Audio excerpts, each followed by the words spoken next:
Welcome to Content with Character, the weekly podcast that'll give you the momentum you need to create content with more ease, clarity, and laughter. I'm your host, content copywriter Emily Aborn, and I'm all about unconventional marketing approaches. I believe in your big ideas, and I'm excited to help you share them in a way that's distinctly you. Hi, welcome back.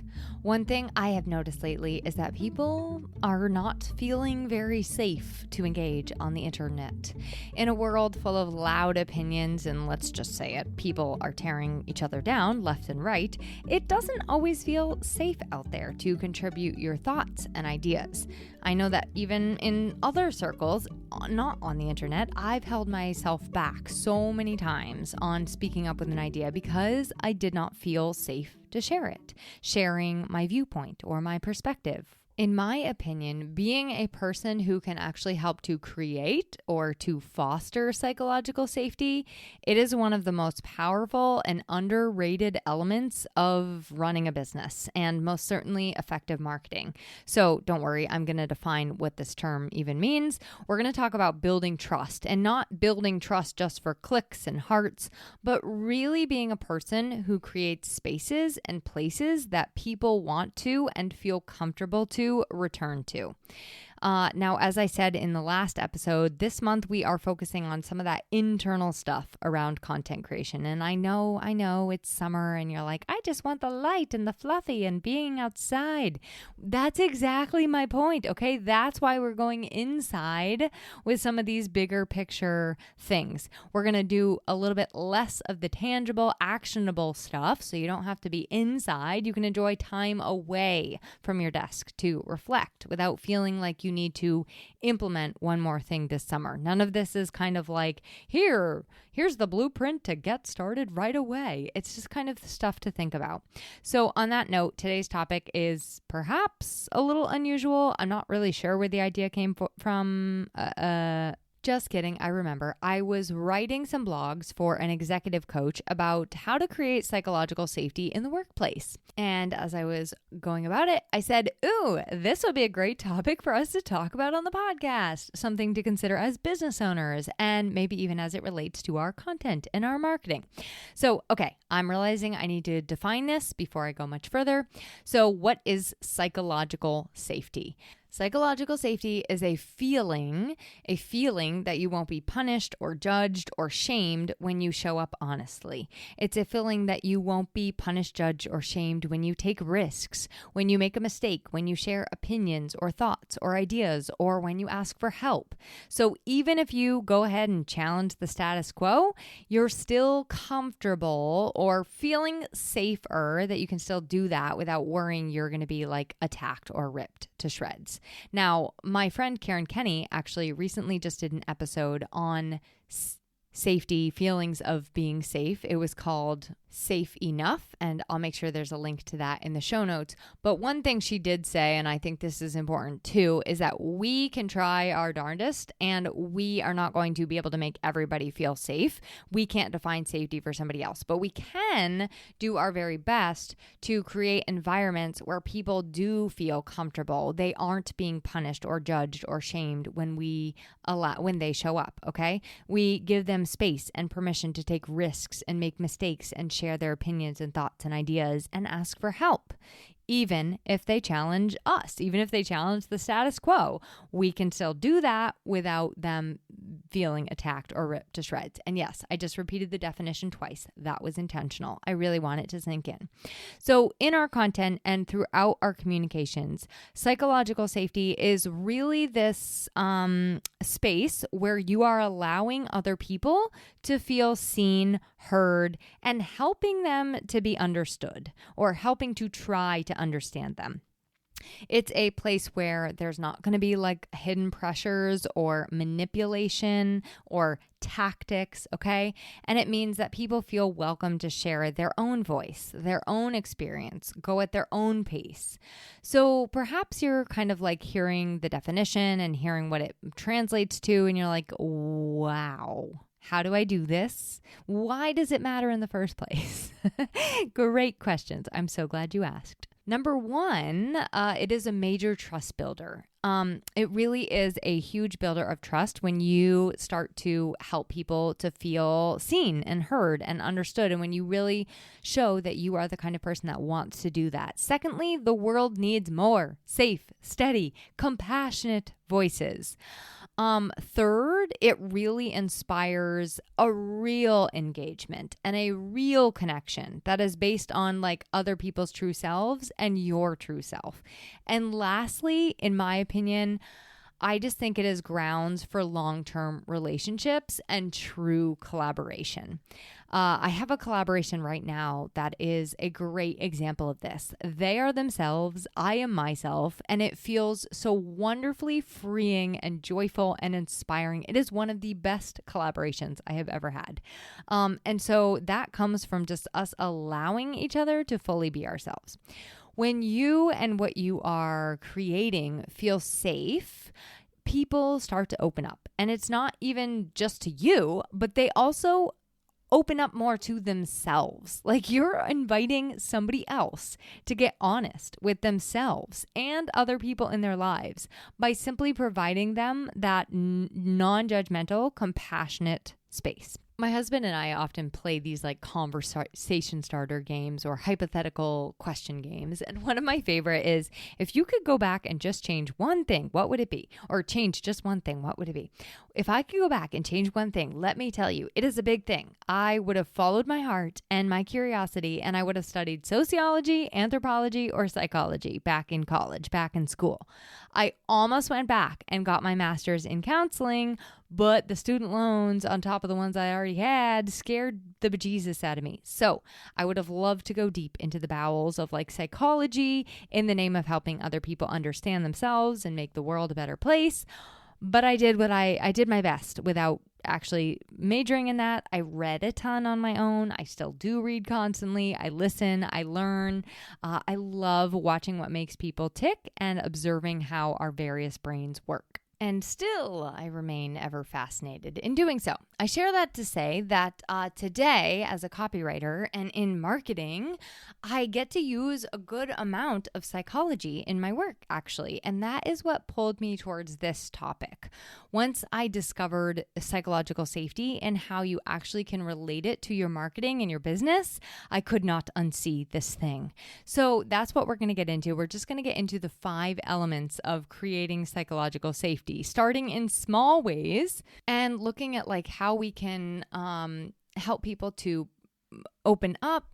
We can bring them in, we can invite them, we can not shut them down or make them contract with shame or judgment or something. We're going to get into some things to consider with your language to make it a little bit more inclusive. We're going to talk about validating struggles and fears. We're going to talk about inviting versus demanding, being transparent, and ditching manipulating tactics altogether. I did an episode on saying no to shiesty marketing techniques. I'll include that in the show notes alongside Karen Kenny's. So if you want to keep going on this topic, you can listen to that one after this. All right, so I have 5 things for you to consider when it comes to building psychological safety in your content, in your marketing, in your business. Number 1, inclusive and non-judgmental language. The goal, obviously, is really not to shame other people or to paint yourself as better than or superior or use polarizing language. And I am talking like throughout your business, okay? Your emails, our podcasts, our simple day-to-day messages and conversations. Now, of course, we're not going to be able to do this perfectly. There are ideals here, right? And we're going to make mistakes. We're not going to always hit the mark.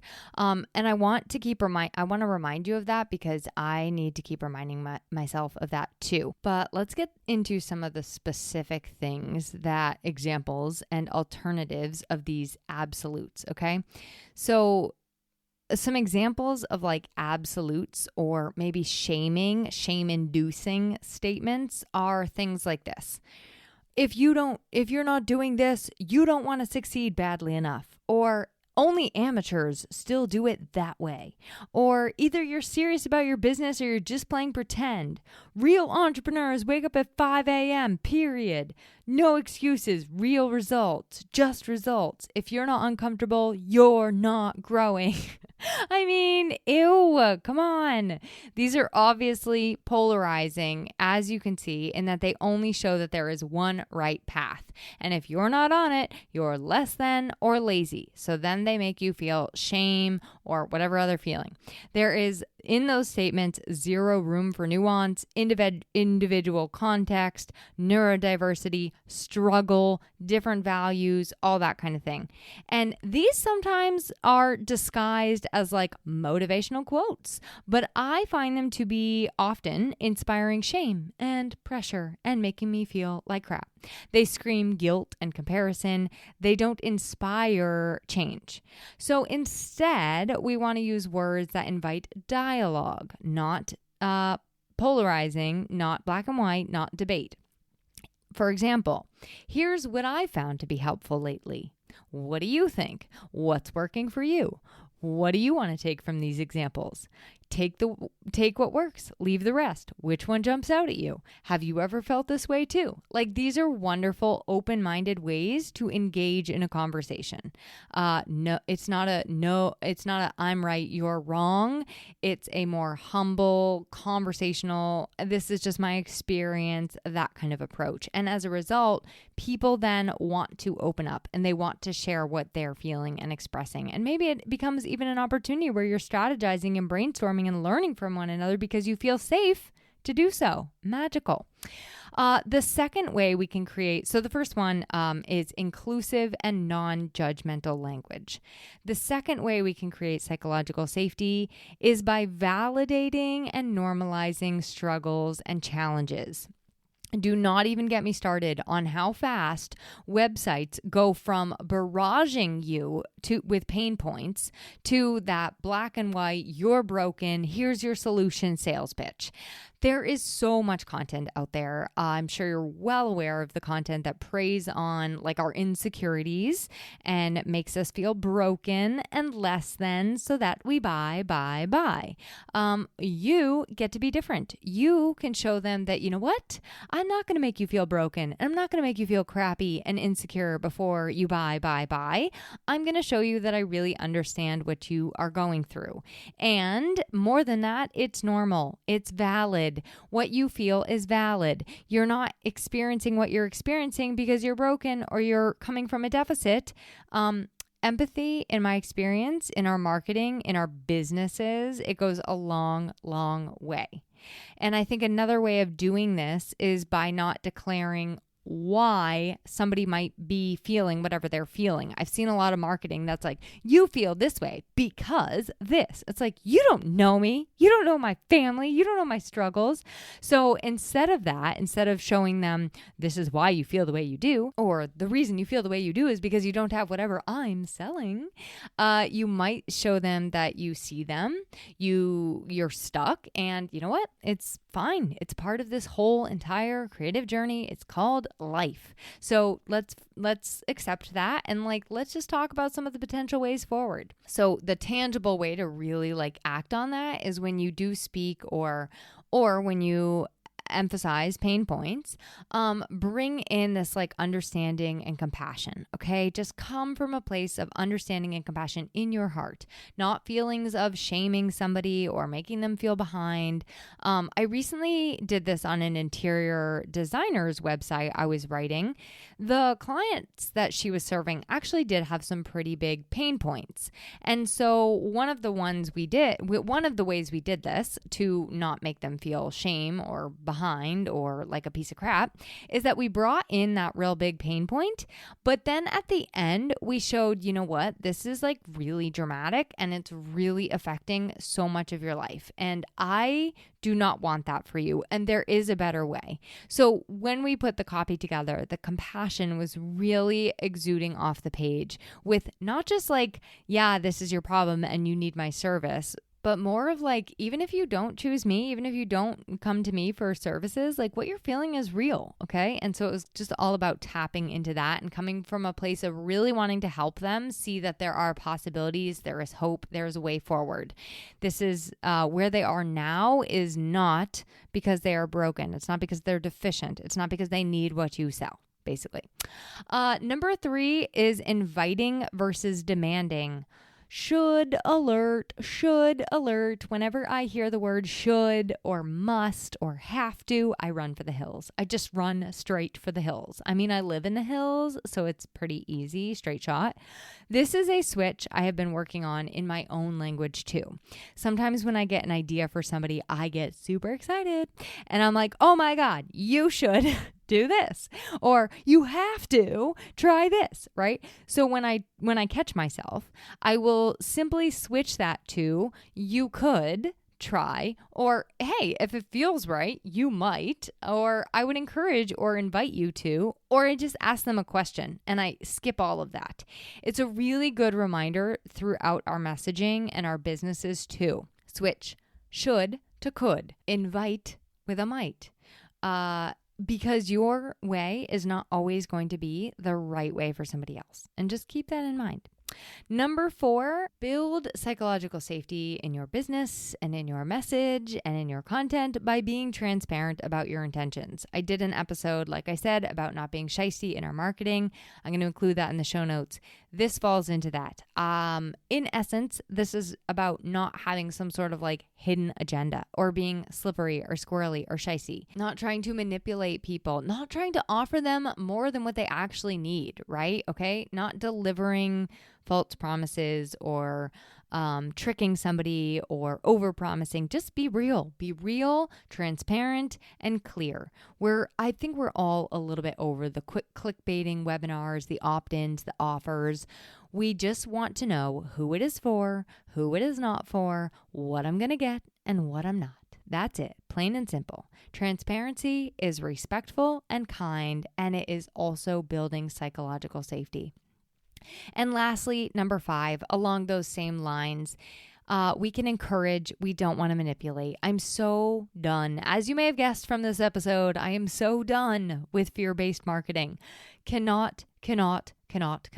Scroll, swipe, move on by. I am out on things that try to make me feel afraid to not buy something or manipulate me into something that I maybe don't want or don't need, or maybe I do need it, but I still don't want to be manipulated.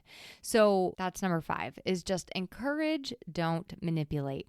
So I've given you these 5 kind of bigger picture items, ideas around your messaging and your content. And I'm just going to real quick get into specific examples. I want you to take a moment and just imagine all of your business's content, all of the things that you create in your business, all the ways you market yourself, all the ways you show up and share and put your message out into the world. So imagine creating a newsletter that feels like a conversation with a friend. It's not a sales pitch, it's a conversation. Imagine creating a sales page that says, you know what, if this is not the right time for you, no problem. And it actually means it. Sometimes I will say that to my clients in emails when they're on the fence. Imagine creating a podcast episode that holds space for nuance and contradiction and changing even your mind, not painting you as the ultimate authority or that you have all the answers and you're certain, right? Imagine creating a community space where it's fine if the beginner has to ask a question. Everybody cheers them on for asking and makes them feel safe and comfortable. It's okay to stumble your way to learning. Imagine creating captions that share something tender without like virtue signaling, obviously, or moralizing, but really invite other people to share something deep or vulnerable about themselves too. These little things seem subtle, and they probably are kind of like, yeah, Emily, I'll do it when I get to it. It's not that important. But I assure you that these things really do add up. The more that you see other people, the more you become that safe and relatable person that other people want to follow and interact with.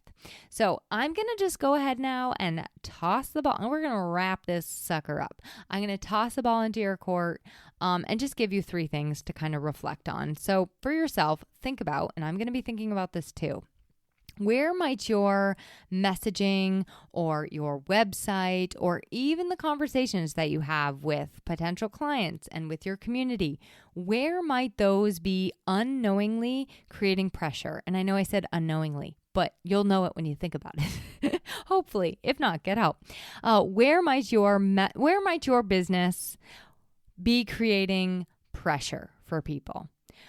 Pay attention to and notice when you engage with certain types of content that make you feel unsafe or icky or manipulated.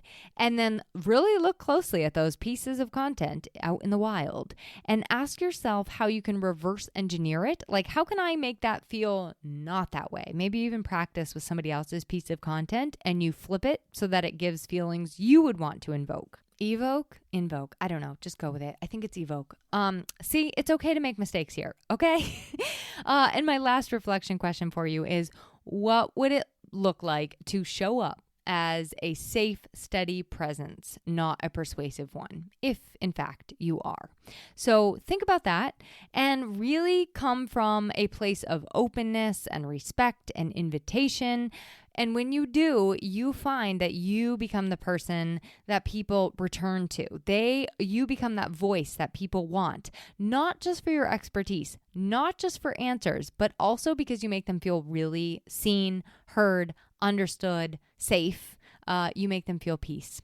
So on that note, I will chat with you next week. We're going to cool off next week a little bit. We're going to give you 5 tiny little reminders for your summer months ahead. And on that note, I will chat with you then.